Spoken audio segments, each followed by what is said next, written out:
আমার নবী চিৎকার মারছে, আজরাইল আমি না হইলে তুই হইতি না, আমি না হইলে কুল কায়নাত হতো না রে।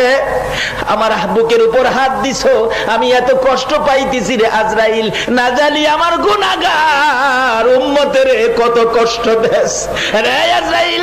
আমি রাসূল তোরে এই মুহূর্তে বলে দিলাম, আজ থেকে কিয়ামত পর্যন্ত আমার গুনাহগার এতিম উম্মতের জান খানদান করবি রে।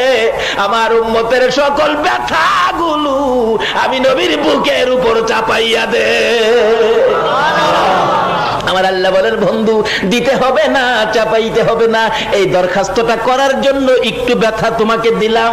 এবার আজরাইল বলেন, ইয়া রাসূলুল্লাহ আমি কথা দিলাম, আপনার উম্মত যারা হবে, আপনার আশেক যারা হবে, আপনার পাগল যারা হবে, আপনার কথা যারা মানবে, আপনার তরিকায় যারা চলবে, ওই আপনার উম্মতের জন্য আমি তো জান খানদান করার ব্যথা দিব না।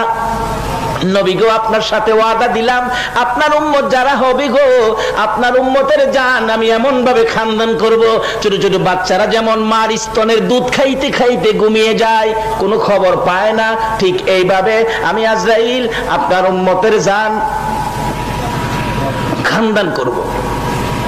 যেমনি ভাবে মার স্তনের দুধ খাইতে খাইতে বাচ্চাগুলো ঘুমিয়ে যায়, কোনো খবর পায় না, এমনি ভাবে আপনার উম্মতের জান নিয়ে আসবো, তারা